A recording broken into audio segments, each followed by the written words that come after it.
আসসালামু আলাইকুম প্রিয় শ্রোতাবৃন্দ, আপনারা শুনছেন বিশ্ববিখ্যাত গ্রন্থ আর রাহিকুল মাকতুম থেকে প্রিয় নবী সাল্লাল্লাহু আলাইহি ওয়াসাল্লামের জীবনীর ২৪তম পর্ব। আজকের পর্বে রয়েছে উহুদের যুদ্ধের তৃতীয় অংশ।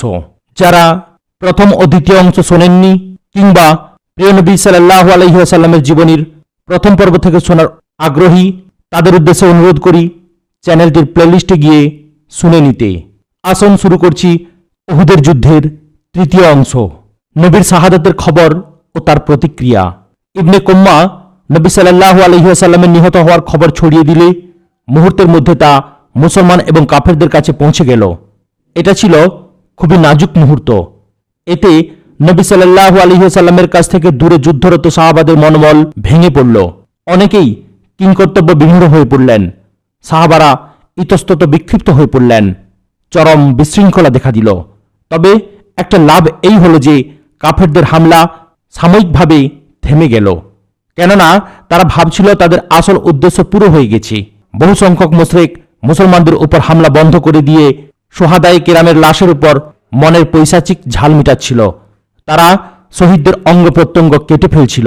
মুসলমানদের পরিস্থিতি নিয়ন্ত্রণ। হযরত মুসআব ইবনে উমাইর রাদিয়াল্লাহু তাআলা আনহু এর শাহাদাতের পর রাসূলুল্লাহ সাল্লাল্লাহু আলাইহি ওয়াসাল্লাম পতাকা হযরত আলী রাদিয়াল্লাহু তাআলা আনহুর হাতে তুলে দিলেন।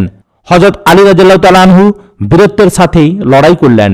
সেখানে উপস্থিত অন্য কয়েকজন সাহাবাও তুলনাবিহীন বীরত্ব ও সাহসিকতার সাথে প্রতিরোধ যুদ্ধ এবং পাল্টা আক্রমণাত্মক যুদ্ধ করলেন। বেশ কিছুক্ষণ যুদ্ধের পর এ ধরনের সম্ভাবনা দেখা দিল যে রাসূল সাল্লাল্লাহু আলাইহি ওয়াসাল্লাম কাছে অবস্থানরত সাহাবাদের কাছে যাওয়ার জন্য পথ তৈরি করে নেবেন। নবী সাল্লাল্লাহু আলাইহি ওয়াসাল্লাম সাহাবাদের কাছে নিরাপদ আশ্রয় পাওয়ার জন্য পা বাড়ালেন। এ সময়ে প্রথমে হযরত কাব ইবনে মালিক রাদিয়াল্লাহু তাআলা আনহু তাকে চিনে ফেললেন। আনন্দে চিৎকার করে তিনি বললেন, ওহে মুসলমানরা, তোমাদের জন্য সুসংবাদ, তিনি হলেন আল্লাহর রাসূল। নবী সাল্লাল্লাহু আলাইহি ওয়াসাল্লাম তাকে চুপ করার ইঙ্গিত দিলেন যাতে শত্রুরা তাকে চিনতে না পারে। কিন্তু মুসলমানরা সেই আওয়াজ শুনে ফেলেছিলেন।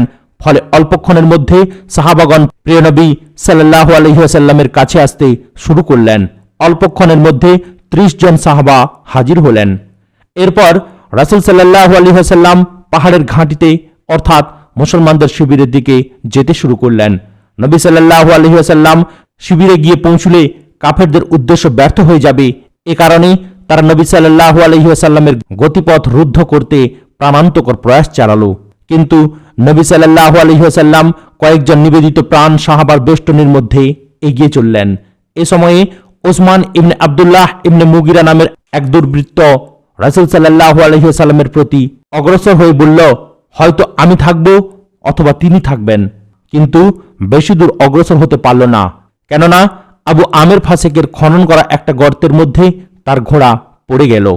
ইত্যবসরে হযরত হারেস রাদিয়াল্লাহু তাআলা আনহু হুঙ্কার দিয়ে তার সামনে গিয়ে পায়ে তলোয়ারের প্রচণ্ড আঘাত করে তাকে জাহান্নামে পাঠিয়ে দিলেন। এরপর তার অস্ত্র খুলে নিয়ে হযরত হারেস রাদিয়াল্লাহু তাআলা আনহু রাসূল করিম সাল্লাল্লাহু আলাইহি ওয়াসাল্লামের কাছে এসে পৌঁছলেন। এরই মধ্যে আব্দুল্লাহ ইবনে জাবের নামের এক শত্রু সৈন্য হযরত হারেস রাদিয়াল্লাহু তাআলা আনহুর কাঁধে তলোয়ার দিয়ে আঘাত করল, কিন্তু মুসলমানরা তাকে ধরে ফেললেন। পরক্ষণে মাথায় লাল পট্টি পরিহিত হযরত আবু দুজানা রাদিয়াল্লাহু তাআলা আনহু আব্দুল্লাহ ইবনে জাবেরের উপর ঝাঁপিয়ে পড়ে তলোয়ারের আঘাতে তার শিরশ্ছেদ করলেন। কুদরতের কারিশমা দেখুন। এই ধরনের জীবন মরণ যুদ্ধের মধ্যেও মুসলমানদের চোখে ঘুম পাচ্ছিল।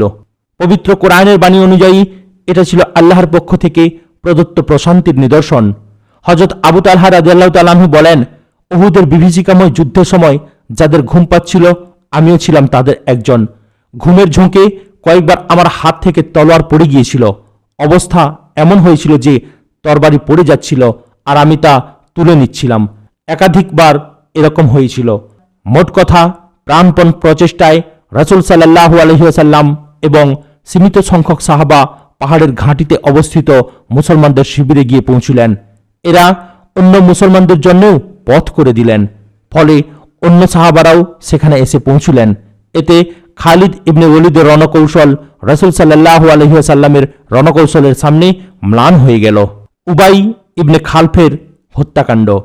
ইবনে ইসহাক বর্ণনা করেছেন, রাসূল সাল্লাল্লাহু আলাইহি ওয়াসাল্লাম ঘাঁটিতে পৌঁছার পর উবাই ইবনে খালফ একথা বলে সামনে অগ্রসর হলো যে মুহাম্মদ কোথায়, হয়তো আমি থাকব অথবা তিনি থাকবেন। সাহাবারা রাসূল সাল্লাল্লাহু আলাইহি ওয়াসাল্লামকে বললেন, হে আল্লাহর রাসূল, আমরা কি তার উপর হামলা করব? রাসূল সাল্লাল্লাহু আলাইহি ওয়াসাল্লাম বললেন, ওকে আসতে দাও। এই দুর্বৃত্ত কাছে এলে রাসূল সাল্লাল্লাহু আলাইহি ওয়াসাল্লাম হযরত হারেস রাদিয়াল্লাহু তাআলা আনহুর কাছ থেকে একটা ছোট্ট বর্শা নিয়ে তার দিকে এগিয়ে গেলেন। এটা ছিল ঠিক তেমনি যেমন গায়ে মাছি বসলে উট একটুখানি ঝাঁকুনি দেয়, এতে মাছি উড়ে যায়। নবী সাল্লাল্লাহু আলাইহি ওয়াসাল্লাম এরপর উবাইয়ের মুখোমুখি গেলেন। ইবনে উবাইয়ের শিরস্ত্রাণ এবং বর্মের মাঝামাঝি জায়গায় একটুখানি জায়গা গলার কাছে খালি ছিল। নবী সাল্লাল্লাহু আলাইহি ওয়াসাল্লাম সেই স্থান লক্ষ্য করে বর্শা নিক্ষেপ করলেন। এতে উবাই ঘোড়া থেকে পড়ে যেতে যেতে নিজেকে সামলে নিয়ে স্বগোত্রীয়দের কাছে ফিরে গেল। তার গলার কাছে সামান্য ছিঁড়ে গিয়েছিল, আঘাতও তেমন ছিল না, রক্তও বেরোয়নি। তবুও সে চিৎকার করে বলতে লাগলো, আল্লাহর শপথ, মুহাম্মদ আমাকে হত্যা করেছেন। লোকেরা তাকে বলল, কি বাজে বকছো, তোমার আঘাত তো তেমন নয়, সামান্য আঁচড় লাগার মতো দেখা যাচ্ছে। উবাই বলল, তিনি মক্কায় আমাকে বলেছিলেন আমি তোমাকে হত্যা করব, কাজেই আল্লাহর শপথ আমার প্রাণ চলে যাবে। পরিশেষে আল্লাহর এই চিহ্নিত দুশমন মক্কায় ফেরার পথে সার্ফ নামক জায়গায় মারা গেল। আবুল আসওয়াদ হযরত ওরওয়া রাদিয়াল্লাহু তাআলা আনহু থেকে বর্ণনা করেছেন যে উবাই গাভীর মতো চিৎকার করত আর বলতো, সেই সত্তার শপথ যার হাতে আমার প্রাণ রয়েছে, আমি যে যন্ত্রণা অনুভব করছি সেই কষ্ট ও যন্ত্রণা যদি জিল মাজাজের অধিবাসীরা অনুভব করত তাহলে তারা সবাই মরে যেত। হযরত তালহার আন্তরিকতা। পাহাড়ের দিকে নবী করিম সাল্লাল্লাহু আলাইহি ওয়াসাল্লামের ফিরে যাওয়ার সময়ে একটি উঁচু জায়গা দেখা গেল। নবী সাল্লাল্লাহু আলাইহি ওয়াসাল্লাম উপরে উঠতে পারছিলেন না। একে তো তার দেহ ভারী হয়ে গিয়েছিল, যেহেতু তিনি দুটো বর্ম পরিধান করেছিলেন, তাছাড়া তিনি ছিলেন মারাত্মকভাবে আহত। হযরত তালহা ইবনে উবাইদুল্লাহ রাদিয়াল্লাহু তাআলা আনহু নিচে বসে গেলেন এবং নবী সাল্লাল্লাহু আলাইহি ওয়াসাল্লামকে কাঁধে তুলে উপরে উঠতে সহায়তা করলেন। এতে নবী সাল্লাল্লাহু আলাইহি ওয়াসাল্লাম সেই উঁচু জায়গা অতিক্রম করলেন। এরপর তিনি বললেন, তালহা নিজের জন্য জান্নাত অবধারিত করে নিয়েছে। শত্রুদের সর্বশেষ হামলা। রাসূল সাল্লাল্লাহু আলাইহি ওয়াসাল্লাম ঘাঁটির ভেতরে নিরাপদ আশ্রয়ে চলে যাওয়ার পর শত্রুরা মুসলমানদের পরাস্ত করতে সর্বশেষ চেষ্টা চালালো। ইবনে ইসহাক বলেন, রাসূল সাল্লাল্লাহু আলাইহি ওয়াসাল্লাম ঘাঁটির ভেতরে চলে যাওয়ায় আবু সুফিয়ান এবং খালিদ ইবনে ওয়ালিদের নেতৃত্বে একদল অমুসলিম ওপরে ওঠার চেষ্টা করল। রাসূল সাল্লাল্লাহু আলাইহি ওয়াসাল্লাম দোয়া করলেন, হে আল্লাহ তাআলা, ওরা যেন উপরে উঠতে না পারে। এরপর হযরত ওমর ইবনে খাত্তাব রাদিয়াল্লাহু তাআলা আনহু এবং একদল মুহাজির সাহাবা যুদ্ধ করে ওদের পাহাড়ের নিচে নামিয়ে দিলেন। শত্রু সৈন্যদের কয়েকজন উপরে উঠে এলে রাসূল সাল্লাল্লাহু আলাইহি ওয়াসাল্লাম হযরত সাদ রাদিয়াল্লাহু তাআলা আনহুকে বললেন, ওদের পেছনে ঠেলে দাও। হযরত সাদ বললেন, আমি একাকী কিভাবে পারবো? রাসূল সাল্লাল্লাহু আলাইহি ওয়াসাল্লাম তিনবার কথাটি উচ্চারণ করলেন।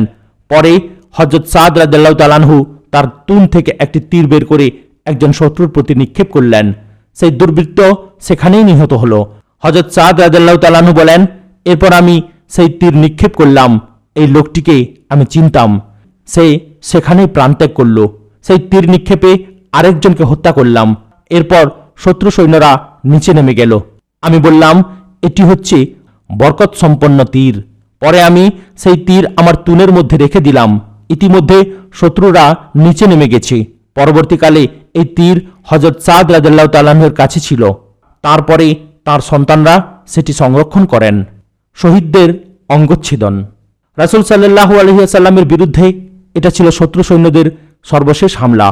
তারা প্রিয় নবী সাল্লাল্লাহু আলাইহি ওয়াসাল্লামের অবস্থা সম্পর্কে তখনও স্পষ্ট কিছু বুঝতে পারেনি, তবে ধরে নিয়েছিল যে তিনি নিহত হয়েছেন।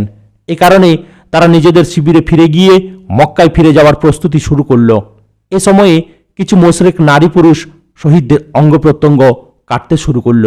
শহীদদের লজ্জাস্থান, কান, নাক প্রভৃতি অঙ্গ কেটে ফেলল। কারো কারো পেট চিরে ফেলল। আবু সুফিয়ানের স্ত্রী হেন্দ বিনতে উতবা হযরত হামজা রাদিয়াল্লাহু তাআলা আনহুর বুক চিরে কলিজা বের করে চিবোতে লাগলো। গিলে ফেলার চেষ্টা করে না পারায় ফেলে দিল। এছাড়া কর্তিত নাক ও কান দিয়ে মালা গেঁথে গলা এবং পায়ে মলের মতো পরিধান করল। সর্বশেষ যুদ্ধের জন্যে মুসলমানদের উদ্যোগ। শেষ দিকে এমন দুটি ঘটনা ঘটল যা থেকে সহজেই বোঝা যায় যে নিবেদিত প্রাণ মুসলমানরা শেষ পর্যন্ত যুদ্ধ চালিয়ে যেতে কিরূপ দৃঢ় সংকল্প ছিলেন। আল্লাহ রাব্বুল আলামিনের সন্তুষ্টি অর্জনে জীবন বিসর্জন দিতে তাদের আগ্রহ যে ছিল অপরিসীম, এ থেকে তাও বোঝা যায়। প্রথম ঘটনা, হযরত কাব ইবনে মালিক বললেন, আমি ছিলাম তাদের মধ্যে অন্যতম। আমি লক্ষ্য করলাম যে মুসলমানদের হাতে শহীদদের অবমাননা হচ্ছে। আমি খানিকটা থেমে সামনে এগিয়ে গেলাম। লক্ষ্য করলাম যে বর্ম পরিহিত বিশালদেহী একটি লোক শহীদদের লাশ অতিক্রম করছে, আর একজন মুসলমান এই লোকটির দিকে এগিয়ে যাচ্ছে। আমি উভয়ের প্রতি তাকালাম, মনে মনে উভয়ের শক্তি পরিমাপ করলাম। আমার মনে হলো যে কাফের লোকটির অস্ত্রশস্ত্র মুসলমানদের অস্ত্রের চেয়ে ভালো। আমি উভয়ের জন্যে অপেক্ষা করছিলাম। এক সময়ে উভয়ে সংঘর্ষে লিপ্ত হল। সেই মুসলমান ওই কাফেরকে তরবারি দিয়ে এমন আঘাত করলেন যে কাফের দ্বিখণ্ডিত হয়ে মাটিতে লুটিয়ে পড়ল। সেই মুখোশ পরিহিত মুসলমান নিজের মুখোশ খুললেন, এরপর বললেন, ও কাব, কেমন হলো কাজটা? আমি হচ্ছি আবু দুজানা। দ্বিতীয় ঘটনা, যুদ্ধ শেষে কিছু সংখ্যক মুসলিম যুদ্ধক্ষেত্র থেকে মদিনা পৌঁছলেন। হযরত আনাস রাদিয়াল্লাহু তাআলা আনহু বলেন, আমি হযরত আয়েশা বিনতে আবু বকর রাদিয়াল্লাহু তাআলা আনহা এবং উম্মে সুলাইম রাদিয়াল্লাহু তাআলা আনহাকে দেখলাম, তারা পায়ের গোড়ালির ওপর কাপড় তুলে পিঠে পানির মশক বয়ে নিয়ে আসছেন এবং মুসলমানদের সেই পানি পান করাচ্ছেন। হযরত ওমর রাদিয়াল্লাহু তাআলা আনহু বলেন, উহুদের দিনে হযরত উম্মে সালিদ রাদিয়াল্লাহু তাআলা আনহা আমাদের জন্য মশক ভর্তি করে পানি নিয়ে আসছিলেন। পানি নিয়ে আগত মহিলাদের মধ্যে হযরত উম্মে আইমানও ছিলেন। তিনি পরাজিত মুসলমানদের মদিনায় প্রবেশ করতে দেখে তাদের মুখে ধুলি নিক্ষেপ করে বলেছিলেন, এই নাও সুতা কাটার যন্ত্র, আর তোমাদের তলোয়ার আমাদের হাতে দাও। এরপর তিনি দ্রুত যুদ্ধক্ষেত্রে পৌঁছে আহতদের পানি পান করাতে লাগলেন। হযরত উম্মে আইমান রাদিয়াল্লাহু তাআলা আনহার প্রতি হেব্বান ইবনে আরকা নামক এক ব্যক্তি তীর নিক্ষেপ করল। এতে হযরত উম্মে আইমান রাদিয়াল্লাহু তাআলা আনহা পড়ে গেলে তার পর্দা খুলে গেল। আল্লাহর দুশমন তা দেখে খিলখিল করে হাসল। রাসূল সাল্লাল্লাহু আলাইহি ওয়াসাল্লাম ব্যাপারটি লক্ষ্য করছিলেন। তার খুব খারাপ লাগলো। তিনি হযরত সাদ ইবনে আবু ওয়াক্কাস রাদিয়াল্লাহু তাআলা আনহুকে একটি তীর দিয়ে বললেন, এটি নিক্ষেপ করো। সাদ তীর নিক্ষেপ করলেন। হযরত সাদ রাদিয়াল্লাহু তাআলা আনহুর তীর হেব্বানের গলায় বিদ্ধ হলো এবং সে চিত হয়ে পড়ে গেল। তার পর্দা খুলে গেল। এতে রাসূল সাল্লাল্লাহু আলাইহি ওয়াসাল্লাম একচোট হাসলেন। এরপর বললেন, সাদ উম্মে আইমানের বদলা গ্রহণ করেছে। আল্লাহ রাব্বুল আলামিন তার দোয়া কবুল করুন।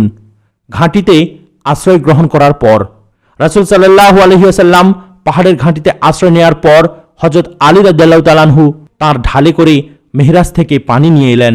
মেহরাজ হচ্ছে পাথরের তৈরি এক ধরনের কুয়া। বলা হয়ে থাকে যে মেহরাজ উহুদের একটি ঝর্ণা।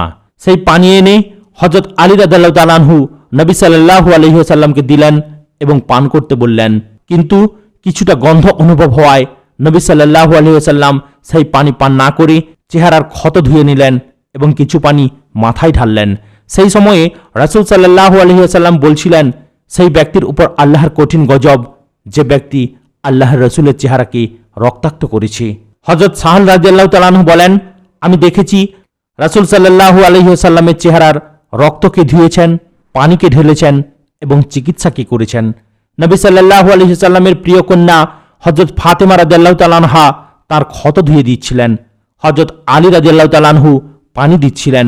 হযরত ফাতেমা রাদিয়াল্লাহু তাআলা আনহা লক্ষ্য করলেন যে পানি ঢেলে দেওয়ার পরও রক্ত ঝরছে, কিছুতেই রক্ত বন্ধ হচ্ছে না। তখন তিনি চাটাইয়ের একটি টুকরো নিয়ে আগুনে পুড়ে সেই ছাই নবী সাল্লাল্লাহু আলাইহি ওয়াসাল্লামের ক্ষতস্থানে লাগিয়ে দিলেন। সাথে সাথে রক্ত বন্ধ হয়ে গেল। এদিকে হযরত মুহাম্মদ ইবনে মুসলামা রাদিয়াল্লাহু তাআলা আনহু শীতল ও সুমিষ্ট পানি নিয়ে এলেন। নবী সাল্লাল্লাহু আলাইহি ওয়াসাল্লাম সেই পানি পান করে তার কল্যাণের জন্য দোয়া করলেন। জখমের যন্ত্রণার কারণে নবী সাল্লাল্লাহু আলাইহি ওয়াসাল্লাম জোহরের নামাজ বসে আদায় করলেন। সাহাবায়ে কেরামও তার পেছনে বসে নামাজ আদায় করলেন। আবু সুফিয়ানের দম্ভ। মক্কার বিধর্মী পৌত্তলিকরা ফিরে যাওয়ার জন্য প্রস্তুতি নিচ্ছিল। আবু সুফিয়ান তখন উহুদ পাহাড়ের উপরে উঠে জিজ্ঞাসা করল, তোমাদের মধ্যে কি মুহাম্মদ আছেন? কেউ কোনো জবাব দিলেন না। সে আবার বলল, তোমাদের মধ্যে কি আবু কুহাফার পুত্র আছেন? কেউ কোনো জবাব দিলেন না। সে পুনরায় জিজ্ঞাসা করল, তোমাদের মধ্যে কি ওমর ইবনে খাত্তাব আছেন? কেউ এবারও কোনো জবাব দিলেন না। নবী সাল্লাল্লাহু আলাইহি ওয়াসাল্লাম জবাব দিতে নিষেধ করছিলেন। আবু সুফিয়ান উল্লিখিত তিনজন ছাড়া অন্য কারো কথা জিজ্ঞাসা করল না, কারণ সে ভালো করেই জানত যে এই তিনজনের মাধ্যমেই ইসলামের প্রচার ও প্রসার ঘটছে। কোনো জবাব না পেয়ে আবু সুফিয়ান স্বগতোক্তি করল, যাক, এই তিনজন থেকেই রেহাই পাওয়া গেল। একথা শুনে হযরত ওমর রাদিয়াল্লাহু তাআলা আনহু আত্মসম্বরণ করতে পারলেন না। তিনি বললেন, ওরে আল্লাহর দুশমন, তুমি যাদের নাম উচ্চারণ করছো তারা সবাই জীবিত আছেন। আল্লাহ তাআলা তোমার অবমাননার আরো বিভৎস উপকরণ রেখেছেন। একথা শুনে আবু সুফিয়ান বলল, তোমাদের নিহত লোকদের অঙ্গ প্রত্যঙ্গ কেটে বিভৎস করা হয়েছে। আমি এসব করতে বলিনি, তবে এতে আমি নাখোশও নই। এরপর সে ধ্বনি দিল, হোবালের জয় হোক। নবী সাল্লাল্লাহু আলাইহি ওয়াসাল্লাম বললেন, তোমরা জবাব দিচ্ছ না কেন? সাহাবায়ে কেরাম বললেন, কি জবাব দেব? নবী সাল্লাল্লাহু আলাইহি ওয়াসাল্লাম বললেন, বলো, আল্লাহ তাআলা মহান এবং সর্বশক্তিমান। আবু সুফিয়ান উচ্চস্বরে বলল, আমাদের জন্য উজ্জা আছে, তোমাদের উজ্জা নেই। নবী সাল্লাল্লাহু আলাইহি ওয়াসাল্লাম বললেন, তোমরা জবাব দিচ্ছ না কেন? সাহাবারা জিজ্ঞাসা করলেন, কি জবাব দেব? নবী সাল্লাল্লাহু আলাইহি ওয়াসাল্লাম বললেন, বলো, আল্লাহু মাওলানা ওয়ালা মাওলা লাকুম, অর্থাৎ আল্লাহ তাআলা আমাদের প্রভু, তোমাদের কোনো প্রভু নেই। এরপর আবু সুফিয়ান বলল, কি চমৎকার কৃতিত্ব! আজ বদরের যুদ্ধের প্রতিশোধ গ্রহণের দিন। যুদ্ধ হচ্ছে একটা বালতি। হযরত ওমর রাদিয়াল্লাহু তাআলা আনহু জবাবে বললেন, সমান নয়। আমাদের যারা নিহত হয়েছেন তারা জান্নাতে রয়েছেন, আর তোমাদের যারা নিহত হয়েছে তারা জাহান্নামে রয়েছে। এরপর আবু সুফিয়ান বলল, ওহে ওমর, একটু কাছে আসো। রাসূল সাল্লাল্লাহু আলাইহি সাল্লাম বললেন, যাও, দেখো কি বলে। হযরত ওমর রাদিয়াল্লাহু তাআলা আনহু এগিয়ে গেলেন। আবু সুফিয়ান বলল, ওহে ওমর, তোমাকে আল্লাহর নামে শপথ দিয়ে জিজ্ঞাসা করছি, আমরা কি মুহাম্মদকে হত্যা করতে পেরেছি? হযরত ওমর রাদিয়াল্লাহু তাআলা আনহু বললেন, আল্লাহর শপথ, পারো নাই, বরং এখন তিনি তোমার কথা শুনছেন। আবু সুফিয়ান বলল, ওমর, তুমি আমার কাছে ইবনে কুম্মার চাইতেও অধিক সত্যবাদী ব্যক্তি। আরেকটি বদরের সংকল্প।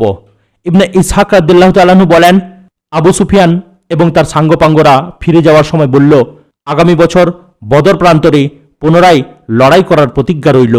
রাসূল সাল্লাল্লাহু আলাইহি ওয়াসাল্লাম একজন সাহাবীকে বললেন, বলে দাও, আচ্ছা, ঠিক আছে, তোমাদের এবং আমাদের মধ্যে এ কথাই রইল। শত্রুদের গতিবিধি পর্যবেক্ষণ। নবী সাল্লাল্লাহু আলাইহি ওয়াসাল্লাম এরপর হযরত আলী ইবনে আবু তালেব রাদিয়াল্লাহু তাআলা আনহুকে কাফেরদের পেছনে যাওয়ার নির্দেশ দিয়ে বললেন, ওদের পেছনে যাও, দেখো ওরা কি করছে, ওদের পরবর্তী ইচ্ছাই বা কি। যদি ওরা ঘোড়া ও উটের পিঠে সওয়ার হয়ে থাকে তবে বুঝতে হবে ওরা মক্কার দিকে যাচ্ছে। যদি ঘোড়ার পিঠে সওয়ার হয়ে উট হাঁকিয়ে নিয়ে যায় তবে বুঝতে হবে ওরা মদিনায় আসছে। এরপর বললেন, সেই সত্তার শপথ যার হাতে আমার প্রাণ রয়েছে, ওরা যদি মদিনার পথে রওনা দিয়ে থাকে তবে মদিনায় গিয়ে ওদের সাথে মোকাবেলা করব। হযরত আলী রাদিয়াল্লাহু তাআলা আনহু বলেন, এরপর আমি কাফেরদের অনুসরণ করে লক্ষ্য করলাম যে ওরা ঘোড়া ও উটের পিঠে সওয়ার হয়ে মক্কায় ফিরে যাচ্ছে। শহীদ এবং গাজীদের দেখাশোনা। কাফেরদের চলে যাওয়ার পর মুসলমানরা শহীদান এবং আহতদের খোঁজ নিতে শুরু করলেন। হযরত যায়েদ ইবনে সাবিত রাদিয়াল্লাহু তাআলা আনহু বলেন, উহুদের দিনে রাসূল সাল্লাল্লাহু আলাইহি ওয়াসাল্লাম আমাকে সাদ ইবনে রবি রাদিয়াল্লাহু তাআলা আনহুর খোঁজ নিতে পাঠালেন। আমাকে বলে দিলেন যে যদি সাদকে পাওয়া যায় তবে তাকে আমার সালাম জানাবে এবং জিজ্ঞাসা করবে সে এখন কেমন বোধ করছে। হযরত যায়েদ রাদিয়াল্লাহু তাআলা আনহু বলেন, আমি শহীদদের লাশের মধ্যে খুঁজে খুঁজে তাকে বের করলাম। কাছে গিয়ে দেখি তিনি মুমূর্ষ অবস্থায় কাতরাচ্ছেন। তার দেহে বর্ষা, তীর ও তলোয়ারের ৭০টি আঘাত লেগেছিল। আমি বললাম, হে সাদ, রাসূল সাল্লাল্লাহু আলাইহি ওয়াসাল্লাম আপনাকে সালাম জানিয়েছেন এবং আপনি কেমন অনুভব করছেন সে কথা জানতে চেয়েছেন। হযরত সাদ ইবনে রবি রাদিয়াল্লাহু তাআলা আনহু বললেন, আল্লাহর রাসূলকে আমার সালাম। তার কাছে বলবে যে আমি বলেছি আমি জান্নাতের খুশবু পাচ্ছি। আমার আনসার ভাইদের বলবে যে যদি তোমাদের একটি চোখের স্পন্দন বাকি থাকাতেও শত্রুতা আল্লাহর রাসূলের কাছে পৌঁছতে পারে তবে আল্লাহর দরবারে তোমাদের কোনো ওজর আপত্তি কাজে আসবে না। এ কথা বলার পরপরই তিনি ইন্তেকাল করলেন। আহতদের মধ্যে উসাইরামকেও দেখা গেল। তার নাম ছিল আমর ইবনে সাবিত রাদিয়াল্লাহু তাআলা আনহু। তখনও তার প্রাণ স্পন্দন অবশিষ্ট ছিল। ইতিপূর্বে তাকে ইসলামের দাওয়াত দেওয়া হয়েছে, কিন্তু তিনি সে দাওয়াত গ্রহণ করেননি। অনেকে অবাক হয়ে বললেন, উসাইরাম এখানে এলো কিভাবে? আমরা তাকে তো ইসলামের দাওয়াত দিয়েছি, কিন্তু তিনি তো গ্রহণ করেননি। তাকে জিজ্ঞাসা করা হলো যে, আপনি কিভাবে এখানে এলেন? ইসলামের প্রতি ভালোবাসায় নাকি স্বজাতীয়দের শক্তি বৃদ্ধির জন্যে? তিনি বললেন, ইসলামের প্রতি ভালোবাসায় এসেছি। আমি আল্লাহ রাব্বুল আলামিন এবং তার প্রিয় রাসূলের প্রতি ঈমান এনেছি এবং রাসূল সাল্লাল্লাহু আলাইহি ওয়াসাল্লামের সমর্থনে যুদ্ধে অংশগ্রহণ করেছি। বর্তমানে যে অবস্থায় আছি সেটা তো আপনারা দেখতেই পাচ্ছেন। এরপরই তিনি ইন্তেকাল করলেন। তার সম্পর্কে রাসূল সাল্লাল্লাহু আলাইহি ওয়াসাল্লামকে জিজ্ঞাসা করা হলে তিনি বললেন, সে জান্নাতীদের অন্তর্ভুক্ত। হযরত আবু হুরায়রা রাদিয়াল্লাহু তাআলা আনহু বলেন, অথচ তিনি আল্লাহ তাআলার জন্যে এক ওয়াক্ত নামাজও আদায় করেননি। ইসলাম গ্রহণের পর কোনো নামাজের ওয়াক্ত হওয়ার আগেই তিনি শাহাদাত বরণ করেন। আহতদের মধ্যে কোজমান নামে এক ব্যক্তিকেও পাওয়া গেল। সে এই যুদ্ধে মুসলমানদের পক্ষে লড়াই করেছিল। 7 বা 8 জন মুশরিককে হত্যা করেছিল। তার দেহে ছিল বহু সংখ্যক আঘাতের চিহ্ন। তাকে বনু জফর মহল্লায় নিয়ে যাওয়া হলো। মুসলমানরা তাকে সুসংবাদ শোনালেন। সে বলল, আল্লাহর শপথ, আমি তো আমার গোত্রের সুনামের জন্যে লড়াই করেছি। গোত্রের সুনাম রক্ষার চিন্তা না থাকলে আমি তো লড়াই করতাম না। জখমের যন্ত্রণা তীব্র হয়ে গেলে কোজমান নিজেকে জবাই করে আত্মহত্যা করে। রাসূল সাল্লাল্লাহু আলাইহি ওয়াসাল্লামের কাছে তার প্রসঙ্গ উত্থাপন করা হলে তিনি বললেন, সে তো জাহান্নামী। এই ঘটনায় রাসূল সাল্লাল্লাহু আলাইহি ওয়াসাল্লামের একটি ভবিষ্যৎবাণীর সত্যতা প্রমাণিত হলো। আল্লাহর কালেম বুলন্দের উদ্দেশ্য ছাড়া দেশের জন্যে বা অন্য কোনো উদ্দেশ্যে যারা যুদ্ধ করে তাদের সকলের পরিণাম কোজমানের মতো হবে। এমনকি যদি তারা ইসলামের পতাকা তোলে, রাসূল সাল্লাল্লাহু আলাইহি ওয়াসাল্লামের বা সাহাবায়ে কিরামের সঙ্গী হয়ে যুদ্ধ করে, তবুও তাদের এই পরিণামের সম্মুখীন হতে হবে। নিহতদের মধ্যে বনু সালাব গোত্রের একজন ইহুদিও ছিল। সে তার স্বগোত্রীয়দের বলল, আল্লাহর শপথ, তোমরা তো জানো যে মুহাম্মদকে সাহায্য করা তোমাদের কর্তব্য। ইহুদিরা বলল, আজ শনিবার। সেই ইহুদি বলল, তোমাদের জন্য কোনো শনিবার নেই। এরপর সেই ইহুদি তলোয়ার এবং অন্যান্য প্রয়োজনীয় সরঞ্জাম নিয়ে যুদ্ধক্ষেত্রে রওনা হলো।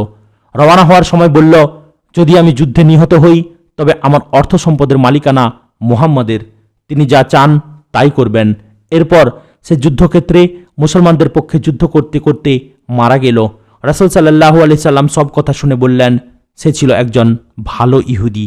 এ সময়ে রাসূল সাল্লাল্লাহু আলাইহি সাল্লাম নিজেও শহীদদের লাশ পরিদর্শন করলেন এবং বললেন, আমি এদের জন্য সাক্ষী থাকব।